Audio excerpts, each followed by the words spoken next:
네, 이 시간 하나님의 말씀 보겠습니다. 오늘 우리가 함께 묵상하실 하나님의 말씀은 누가복음 23장 46절 말씀입니다.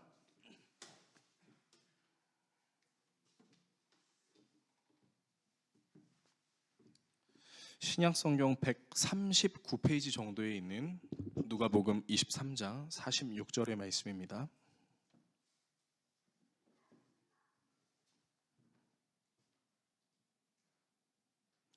오늘 말씀은 한 구절이므로 이 한 구절의 말씀을 우리가 한 목소리로 두 번 읽었으면 좋겠습니다. 같이 읽겠습니다.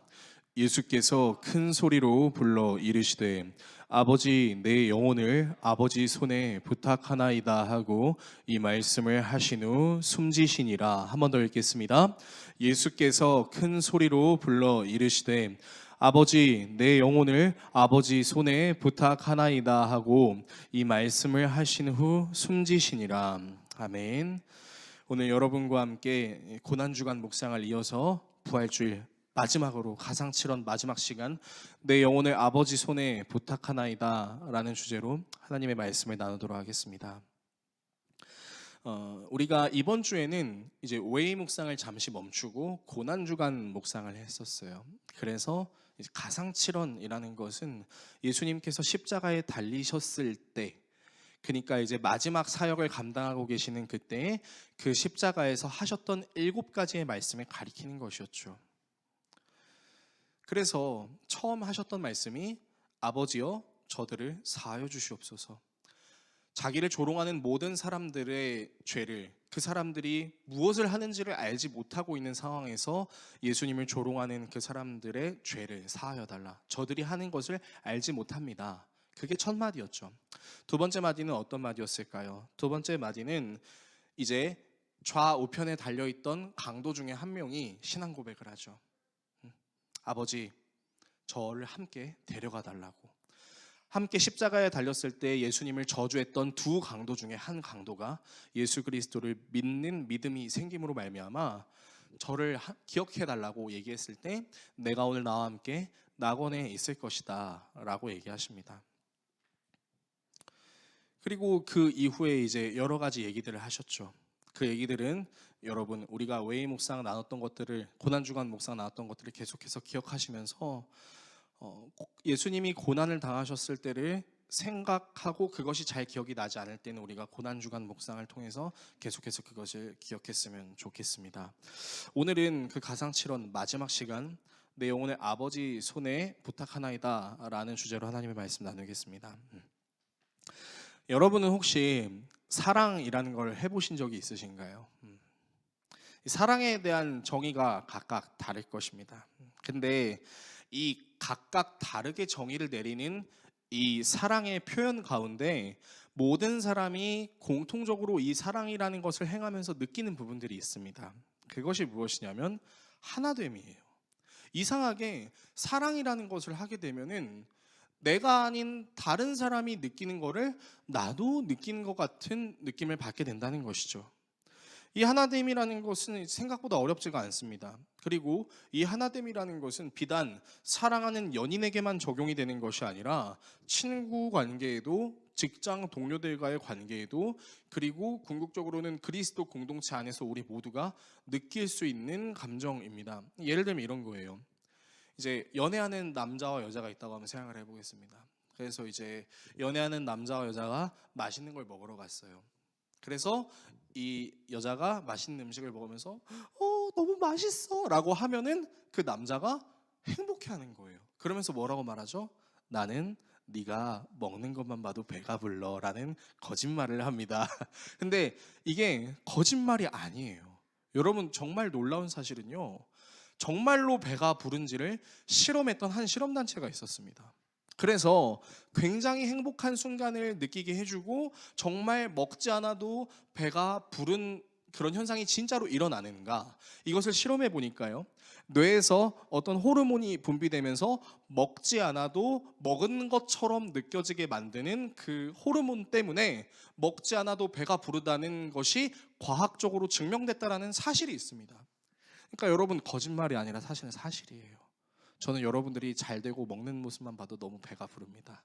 그러면 살이 빠져야 될 텐데 살을 좀 더 열심히 빼도록 하겠습니다. 뭐 이런 거죠.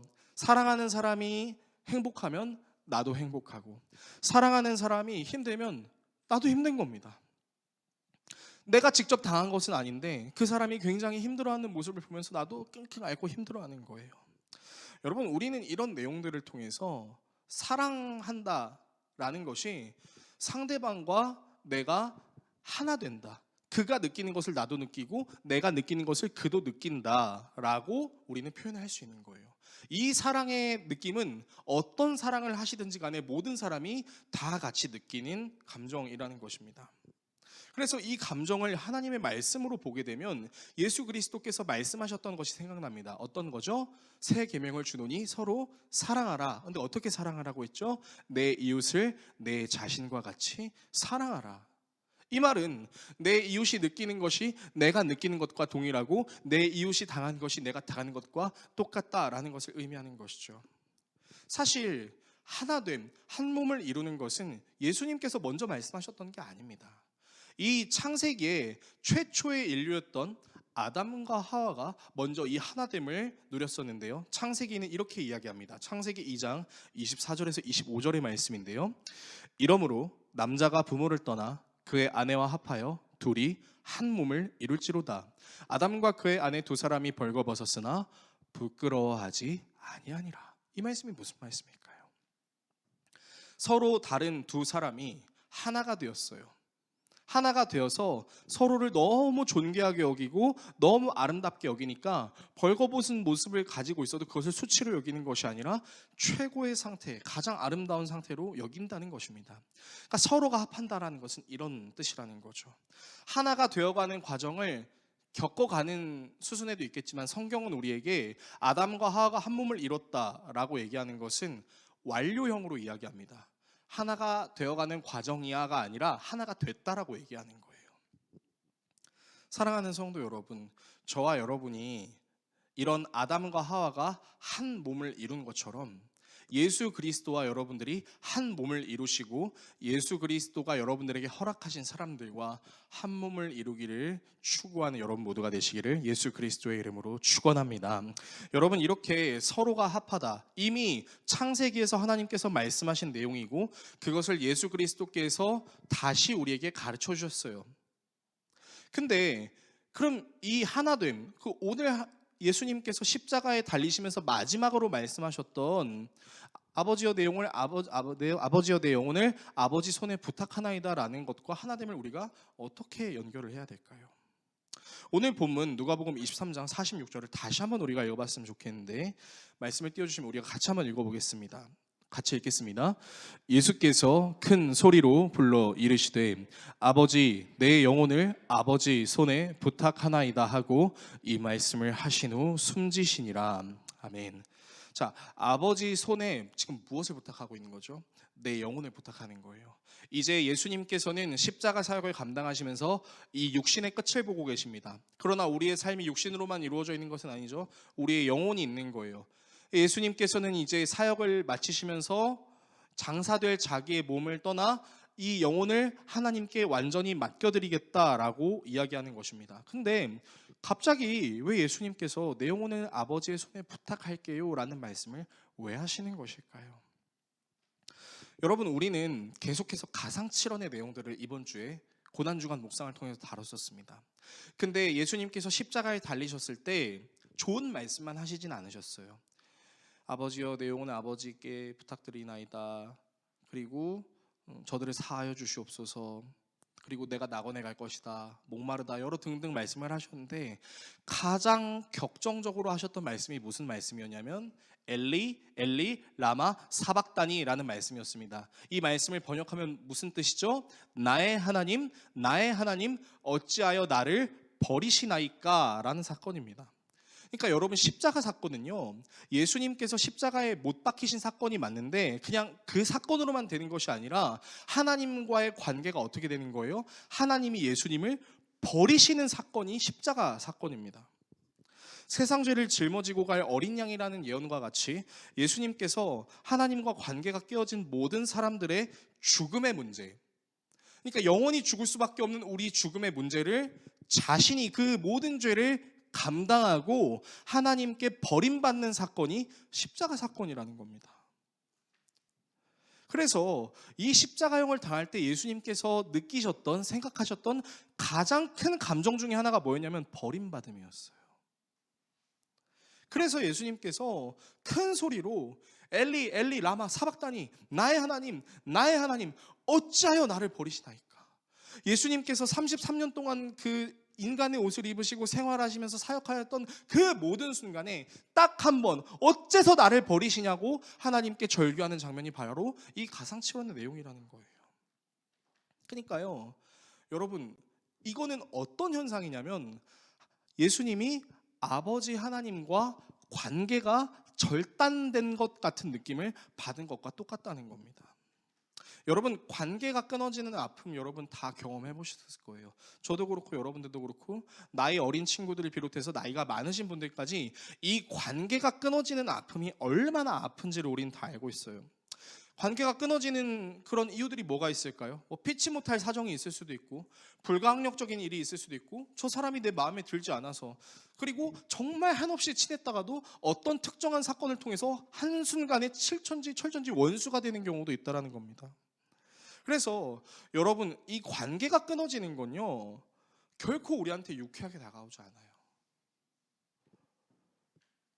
그렇기 때문에 어쩌면 제가 생각했을 때 모든 사람들, 특히 어른들이요, 이 관계가 끊어지는 아픔을 많이 경험하셨죠. 어렸을 때부터 직장 생활을 할 때 이런 적당한 친절함들을 우리 어른들도 갖고 있습니다. 저도 갖고 있습니다.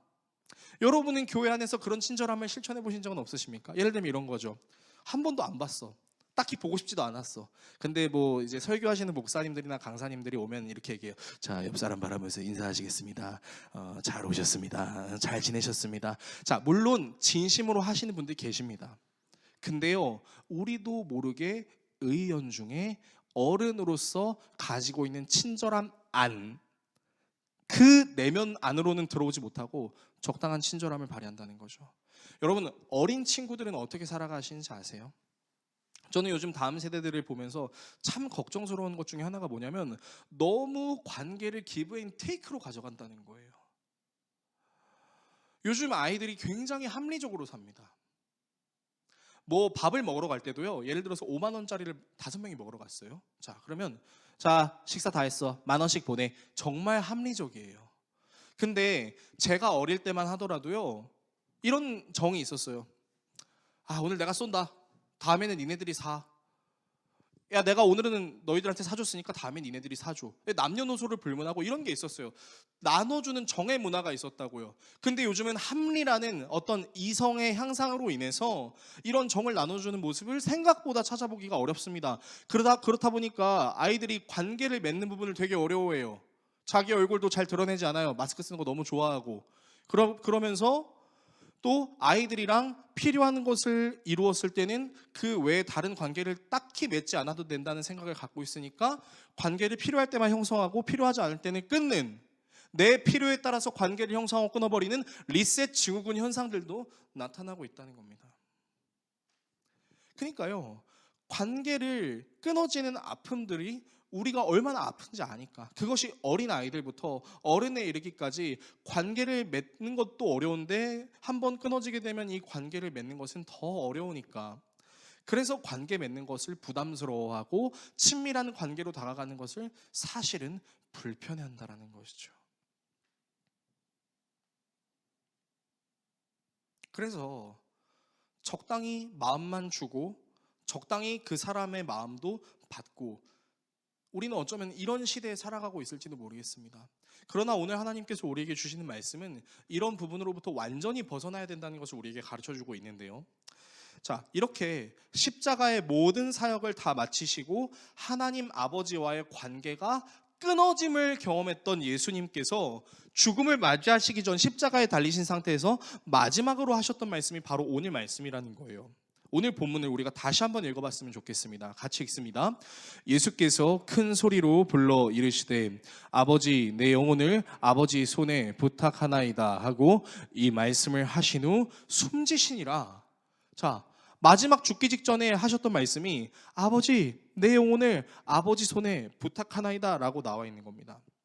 근데요, 저는 이 말씀을 묵상하면서 그러면 지금 우리는 누가복음을 읽고 있는데 마태와 마가와 요한복음은 이 예수님의 마지막 순간을 어떻게 기록했을까를 좀 찾아봤어요. 개역개정으로 살펴보게 되면 마태복음은 영혼이 떠나가시니라, 마가복음은 숨지시니라, 그리고 누가복음은 우리가 읽었던 대로 내 영혼을 아버지 손에 부탁하나이다, 그리고 숨지시니라, 요한복음은 영혼이 떠나가시니라 라고 기록이 되어 있습니다. 그러니까 모든 복음서가 너무 특이하게 예수님이 죽으시는 이 부분에 대해서 죽었다라고 기록을 하지 않았어요. 숨이 지셨다, 영혼이 떠나갔다, 이것을 원어로 보게 되면 다 어떤 내용이 나오고 있냐면요, 내 영혼을 하나님께 보냅니다 라고 나와 있습니다. 마태와 마가와 누가와 요한 모든 원어 성경들을 찾아봤을 때 죽었다 라고 끝나는 것이 아니라 내 영혼을 아버지께 보냅니다, 내가 가지고 있는 모든 것을 하나님께 드립니다, 나를 받아주십시오 라는 부분으로 끝난다는 겁니다. 그러니까 아버지 하나님께 버림을 받아서 사실은 굉장히 고통스럽고 사실은 굉장히 힘듦에도 불구하고 지금 예수님께서 선택하신 게 뭐예요? 내 것을, 나의 모든 것을, 내 영혼을 아버지께 드립니다 라고 이야기를 하고 있는 거랍니다. 마태도 마가도 누가도 요한도 모두 이렇게 죽었다 라고 끝나는 것이 아니라 영혼을 하나님께 드렸다 라고 하고 끝나고 있는 겁니다. 그러니까 여러분, 죽었다라는 것이 아니라 내 영혼을 보냅니다 라는 것을 우리는 어떻게 받아들여야 되냐면요, 예수님께서 말씀하신 내 영혼을 아버지 손에 부탁합니다의 뜻은 버림받은 관계로부터 다시 하나가 되는 관계를 의미하는 겁니다. 다시 말씀드립니다. 아버지 하나님으로부터 완전히 버림받으셨던 그 예수가 다시 하나님 아버지와의 관계로 완전히 하나됨으로 회복하고 있는 장면이 바로 이 가상칠언의 7번째 내 영혼을 아버지 손에 부탁하나이다 라는 것입니다. 여러분, 그렇다면 지금 예수님과 하나님이 하나가 되어가고 있는, 하나가 되는 이 모습을 보면서 성경이 우리에게 말하고 싶은 내용이 도대체 무엇일까요? 여러분, 예수님께서 십자가에 달리시면서 나타났던 사건이 여러 가지가 있었습니다. 여러 가지 기적들이 있었는데 특별히 우리가 좀 유의해서 봐야 되는 것은 무엇이었냐면 성소에 달려있던 휘장이 찢어졌다는 거예요. 당시에는 지금은 저나 여러분이나 모두가 다 하나님 앞에 편하게 예배드릴 수 있지 않습니까? 그런데 예수님이 이 땅에 오셨기 전만 하더라도요, 내 마음대로 성전 가서 내 마음대로 예배하는 것은 전혀 허용이 되지 않았었습니다. 왜요? 아담과 하와가 선악과를 따먹어서 하나님과의 관계가 깨졌고 하나님께서는 그 관계를 회복하는 과정에서 예배 예법을 알려주셨죠. 그 예배 예법이 무엇입니까? 대제사장이 사람들의 죄를 짊어지고 성소 안에 들어가는 거. 그래서 그 대제사장에게 죄가 남아있으면 성소 안에 들어가서 하나님께 죽임을 당할 수도 있는 아주 엄숙한 예배였어요. 아무나 드릴 수 있는 예배가 아니었습니다. 아무나 나 하나님께 예배하고 싶으면 예배하러 가야지 라는 그런 것이 전혀 허용이 될 수 없는 시대였어요.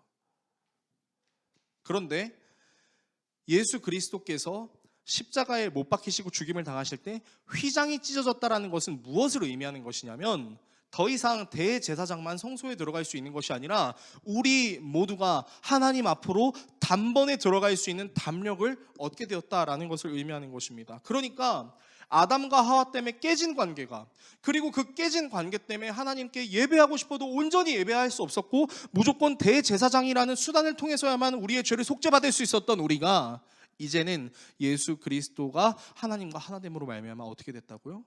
깨어진 하나님과 우리의 관계도 회복이 됐다는 겁니다. 예수 그리스도의 십자가 사건을 바라보면서 깨진 하나님과의 관계가 회복됨을 느꼈던 사람들이 있었어요. 오늘 본문 이후에 나오는 내용들인데요, 누가복음 23장 47절에서 53절을 좀 읽어봤으면 좋겠습니다. 같이 읽겠습니다. 백부장이 그 된 일을 보고 하나님께 영광을 돌려 이르되 이 사람은 정녕 의인이었도다 하고 이를 구경하러 모인 무리도 그 된 일을 보고 다 가슴을 치며 돌아가고 예수를 아는 자들과 갈릴리로부터 따라온 여자들도 다 멀리 서서 이 일을 보니라. 공회의원으로 선하고 의로운 요셉이라 하는 사람이 있으니 그들의 결의와 행사에 찬성하지 아니한지라. 그는 유대인의 동네 아리마대 사람이요 하나님의 나라를 기다리는 자라. 그가 빌라도에게 가서 예수의 시체를 달라 하여 이를 내려 세마포에 싸고 아직 사람을 장사한 일이 없는 바위에 판 무덤에 넣어두니. 자, 이 말씀을 보면서 좀 내용을 나눠볼게요. 예수님이 십자가에 달리시고 나서 누가는 정확하게 세 부류의 사람이 기록합니다. 첫 번째가 누구냐면 백부장입니다. 여기서 백부장은요, 이스라엘 군대 백부장이 아닙니다. 로마 군대의 백부장이었어요. 특히 예수님을 십자가형에 매달아야 하는 처형 사건을 담당했던 백부장이었습니다. 여러분, 로마의 군인들이 누구를 신으로 섬겼었냐면요, 로마는요 자기의 황제를 신으로 섬겼었어요. 로마 군인들이 썼었던 그 화폐에도 가이사의 얼굴이 그려져 있었고 그 가이사를 신으로 숭배해야 된다는 메시지가 담겨 있는 것처럼 모든 로마 군인들은 카이사를 황제로 신으로 섬겨야 될 의무가 있었습니다. 근데 모든 영광을 로마 황제 카이사에게 돌려야 되는 이 백부장이 지금 누구한테 돌리고 있어요? 하나님께 돌리고 있다라고 이야기합니다. 십자가 사건을 통해서 깨진 하나님과의 관계가 회복이 되면서 그가 또 하나님께 영광을 돌리면서 예수님이 가리켜 뭐라고 얘기하냐면 의인이라고 얘기하는데, 여기서 의인은 무엇을 의미하는 것이냐면 죄가 없다는 걸 의미해요. 여러분, 예수님의 죄명이 있었던 거 기억하십니까? 나사렛 예수, 유대인의 왕이라는 죄목이 달려 있었어요. 그러니까 신은 로마 황제인데 이 로마 황제를 신이라고 하지 않고 당신이 왕이라고 해? 라고 해서 달린 것이 유대인의 왕이라는 죄명이었어요. 그래서 이 백부장은 예수가 죄가 있었다고 생각했어요. 근데 이 사람이 예수 그리스도가 십자가에 달리시고 죽으심을 보면서 예수님이 하나님과 껴진 관계를 회복하는 그 순간을 보면서 고백하는 게 뭐예요? 이 사람은 죄가 없다라고 이야기를 하는 겁니다. 두 번째는 어떤 부류의 사람이냐면 구경하러 모인 무리들이었어요. 이 구경하러 온 무리들이 누구냐면요, 예수님께서 그 바라바를 살려주시고 예수 그리스도를 죽여주세요라고 본디오 빌라도 앞에서 사람들이 막 외쳤었던 그 사건을 여러분들은 다 기억하실 거예요. 그때 거기서 예수를 죽여야 된다, 십자가에 달아야 된다, 죄인이다 라고 계속해서 손을 들며 소리 지르던 사람들이 바로 저 구경하러 모인 무리들이었습니다. 자, 자기들이 원하는 대로 예수님이 십자가에 달렸어요. 죽었어요. 그러면 어떻게 해야 돼요? 와, 죽었다, 드디어 저 거짓된 자가 죽었다 라고 반응해야 되는 게 정상 아닙니까? 근데 이들이 어떻게 했다고요? 말씀을 보시면 이렇게 나와 있죠. 가슴을 쳤다고요. 가슴을 쳤다는 행동이 어떤 행동이냐면 자신의 행동을 돌이킬 수 없다라는 것을 깨닫고 비통히 여기는 것을 가슴을 치는 행동이라고 우리는 볼 수 있습니다. 그러니까 예수님을 십자가에 못 박으라고 항의하며 들던 손이요, 처참하게 비통하게 자기 자신의 과오를 돌아보게 만드는 그 손놀림으로 바뀌었다는 것입니다. 세 번째는 누구였냐면 아리마대 요셉이었어요. 정확하게는 아리마대 사람 요셉입니다. 누가복음은 그를 가리켜 누구라고 얘기했냐면 공회의원이라고 얘기하면서 선하고 의로운 사람이자 하나님의 나라를 기다리는 사람이라고 표현하고 있습니다.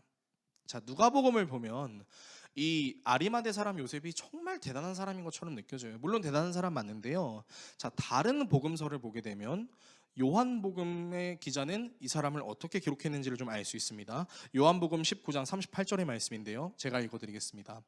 아리마대 사람 요셉은 예수의 제자이나, 자, 여기까지는 똑같습니다. 근데요, 유대인이 두려워 그것을 숨기더니 이 일 후에가 뭐예요? 예수님이 십자가에 달리셔서 죽음 당하신 일을, 영혼을 부탁하시는 것을 본 이후에. 그러니까 여러분, 아리마대 사람 요셉은요, 유대인들에게 자신이 예수의 제자라는 것을 드러내는 것을 두려워하는 사람이었어요. 근데 두려워하는 사람이 예수 그리스도의 그 십자가의 달리심을 보면서 어떻게 했다고요? 빌라도에게 가서 예수의 시체를 주십시오, 장사를 지냅니다. 근데 장사를 어떻게 지내느냐? 세마포로 정성껏 쌓아서 니고데모와 함께 요양과 모략을 넣으면서 장사를 지내요. 그 장면이 요한복음에 나와 있는데, 여러분, 지금 예수님은 유대인의 왕이라는 죄목으로 십자가에 달리신 거예요. 죄를 지어서 죽음을 당했다는 사람이죠. 근데 죄를 지어 죽음 당한 사람이 유대인의 법에 성대한 장례, 아무도 묻혀지지 않은 동굴로 예수님을 장례를 치르고 있는 아리마대 사람 요셉의 내용을 우리가 보고 있다는 겁니다. 이 세 부류의 사람들, 백부장, 그리고 구경 왔던 무리들, 그리고 아리마대 사람 요셉, 이 세 사람 모두 예수님께서 십자가에 달리신 것을 보고 내 영혼을 아버지의 손에 부탁하나이다 하는 장면까지 보게 되고, 아직 예수님이 부활하시지 않았음에도 불구하고 예수님과 하나님이 다시 하나가 되는 장면을 보고 이 사람들의 마음이 감화되어서 전혀 할 수 없던 행동들을 하게 되는 거예요. 그래서 이 세 부류의 사람들의 변화에는 공통점이 있는데 두 가지를 말씀드리고 오늘 말씀을 마무리하려고 합니다. 첫 번째는요, 이 사람들, 백부장, 구경하러 온 무리, 아리마대 사람 요셉은요, 자신이 무슨 일을 했는지를 깨닫게 됩니다. 자, 이 말씀이 무슨 말씀인지를 좀 이해하기 쉽게 예수님께서 가상칠언 첫 번째 하셨던 말씀을 좀 찾아볼게요. 누가복음 23장 34절의 말씀인데 우리 이 말씀 같이 한번 읽어보겠습니다. 함께 읽습니다. 이에 예수께서 이르시되 아버지 저들을 사하여 주옵소서, 자기들이 하는 것을 알지 못함이니이다 하시더라. 그들이 그의 옷을 나눠 제비 뽑을세. 자, 지금 저 예수님을 조롱하거나 예수님을 방관하는 무리들에는 백부장도 있었고 구경 온 무리들도 있었고 아리마대 사람 요셉도 있었어요. 근데 이 사람들이 몰랐어요. 뭘요? 지금 자기가 하고 있는 행위가 뭔지를 몰랐다는 거예요. 근데 예수 그리스도가 십자가에 달리시고 죽으심을 당하는 걸 보면서 깨닫게 되죠. 뭘 깨달아요? 백부장이 깨달은 게 뭡니까? 예수님은 죄가 없었다. 예수님은 하나님께 영광을 받아야 마땅할 분이시다라는 것을 깨달아요. 이 몰랐던 사실을 깨닫게 됩니다. 구경 온 무리들은 뭘 깨닫죠?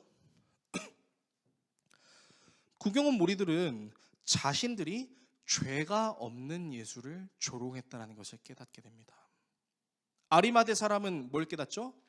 자기가 유대인들을 두려워한 나머지 자기의 신앙을 온전히 드러내지 못했던 것을 깨달은 거예요. 근데 중요한 거예요.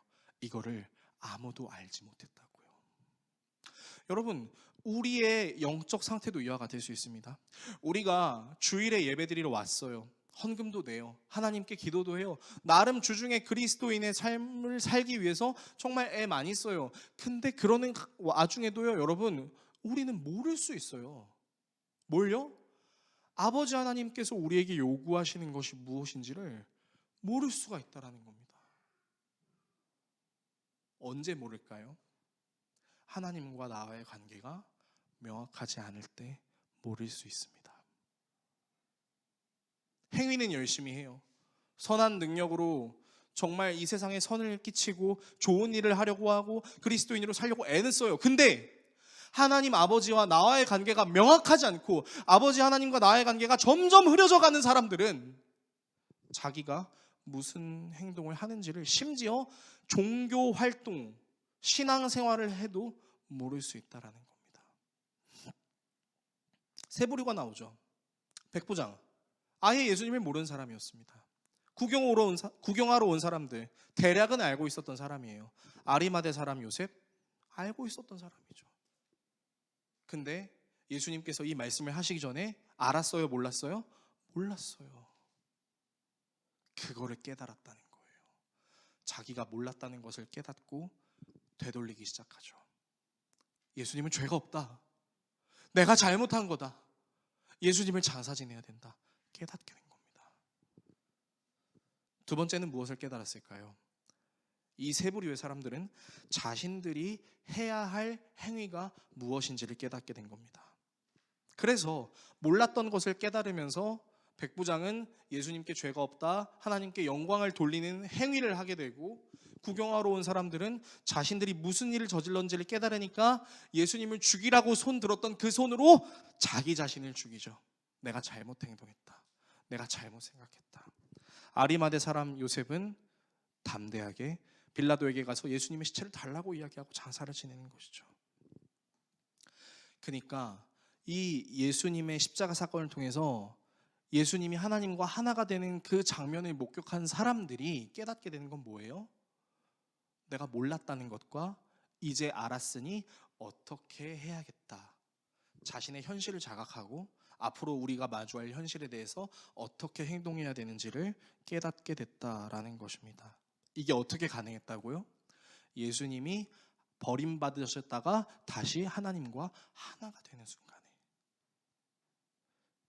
그리고 예수님은 이것을 예수님만 누리지 않았어요. 우리에게도 누리기 위해서 예수님을 주신 것이죠. 그래서 우리가 이 예수님이 나의 영혼을 아버지 손에 부탁하나이다 라고 말씀하시는 것을 우리 삶에 어떻게 적용해야 돼요?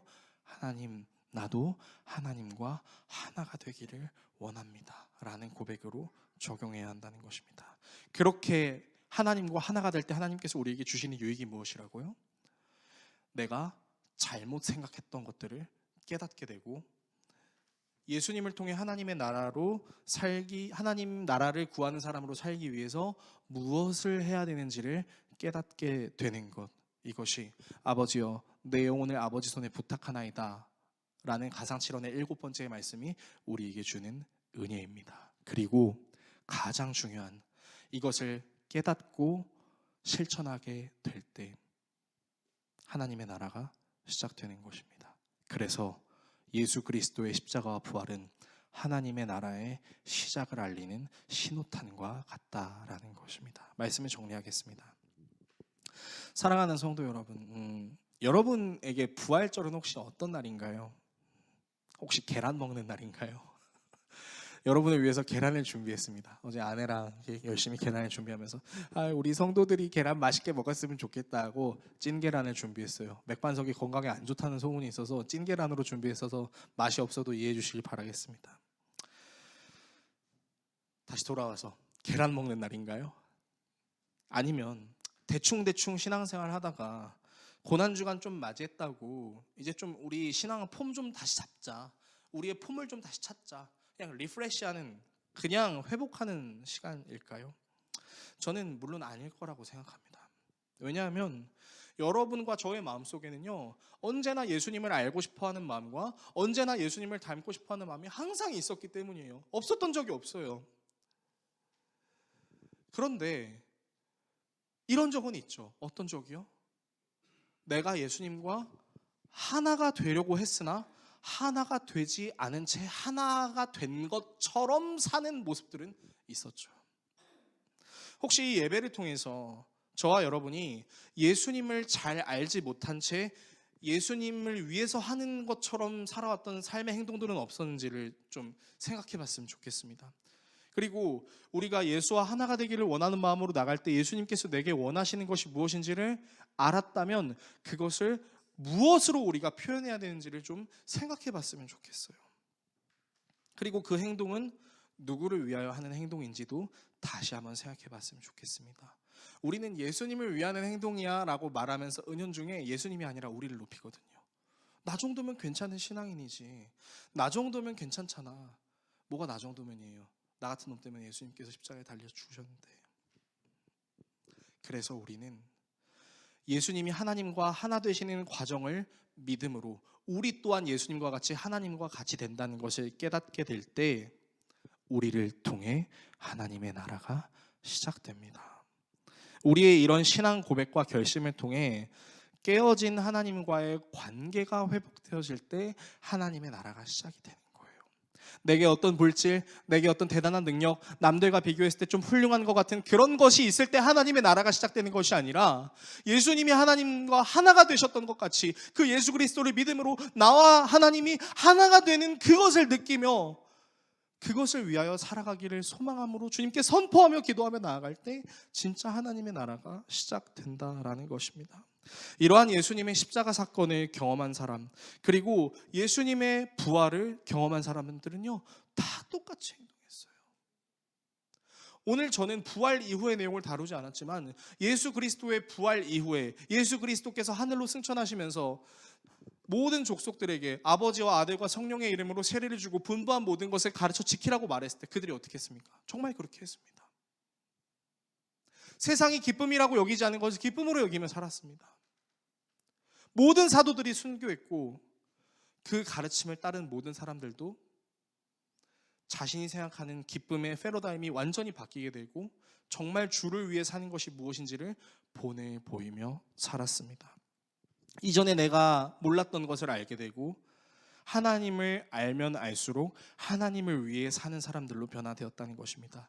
여러분, 우리에게 부활은 이렇게 적용이 돼야 되는 것이죠. 그래서 부활을 믿는 사람, 부활을 아는 사람, 예수님께서 십자가에 달리셔서 내 영혼을 아버지 손에 부탁하나이다 라는 말씀을 제대로 들은 사람들은 이렇게 고백해야 되는 거예요. 어떻게 해요? 예수님께서 고백하셨던 것처럼, 아버지, 내 영혼을 아버지께 맡기고 싶습니다. 유대인들은 하루를 마무리하고 잠자리에 들 때, 특히 자녀가 있는 유대인들은 자녀가 잠자리에 들 때 꼭 이런 기도를 해줬다고 합니다. 어떤 기도냐면요, 내 하나님 사랑하는 이 아이의 영혼을, 제 영혼을 아버지의 손에 부탁합니다. 지금 죽고 싶어서 이런 기도하는 건가요? 아니죠. 모든 삶의 모든 순간에 하나님이 나의 주인이 되어 주셔서 나를 움직여 주셨으면 좋겠습니다 라는 고백인 거죠. 그래서 늘 아버지 하나님을 인식하고 묵상하고 내 삶을 하나님께 드립니다 라는 고백으로 나가는 사람들은요, 쳇바퀴 돌지 않습니다. 왜요? 하나님은 날마다 새로우시고 늘 새로우시니까요. 주님의 성실하심이 너무 크시죠. 그래서 월요일이 다가왔다고 아우 내일 월요일이야 이게 아니라, 월요일에 역사하실 하나님을 기대하고 이 고난주간 이후에 앞으로 펼쳐질 우리 삶의 모든 순간순간에 성실하게 역사하실 그 하나님을 믿는 믿음으로 나아가면요, 여러분, 우리는 쳇바퀴 구는 거 아니에요.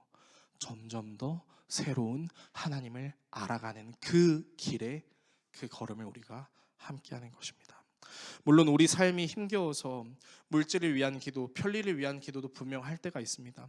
하지만 그리스도 안에서 우리가 바라는 것이 다만 이 세상의 삶에 잘된 뿐이라면 모든 사람 가운데 우리는 더 불쌍한 자가 될 것이라고 사도 바울이 이야기했던 것처럼, 부활은 그저 내 삶의 잘됨을 위해서 이용하는 수단에 불과한 것이 아니라 내 삶을 완전히 뒤바꾸시는 하나님의 은혜였다는 것을 우리가 기억해야 할 것입니다. 저와 여러분이 이와 같이 예수 그리스도의 십자가의 마지막 말, 그리고 부활의 사건을 기억하시며 이 의미를 마음판에 새기심으로 매일의 삶을 아버지 손에 드리기를 원하며, 날 위해 십자가에 달리심으로 하나님과의 관계를 회복시켜 주신 그 예수님께 감사하며 모든 날, 모든 순간을 하나님을 위해 살아가시는 저와 여러분 모두가 되시기를 예수 그리스도의 이름으로 축원합니다.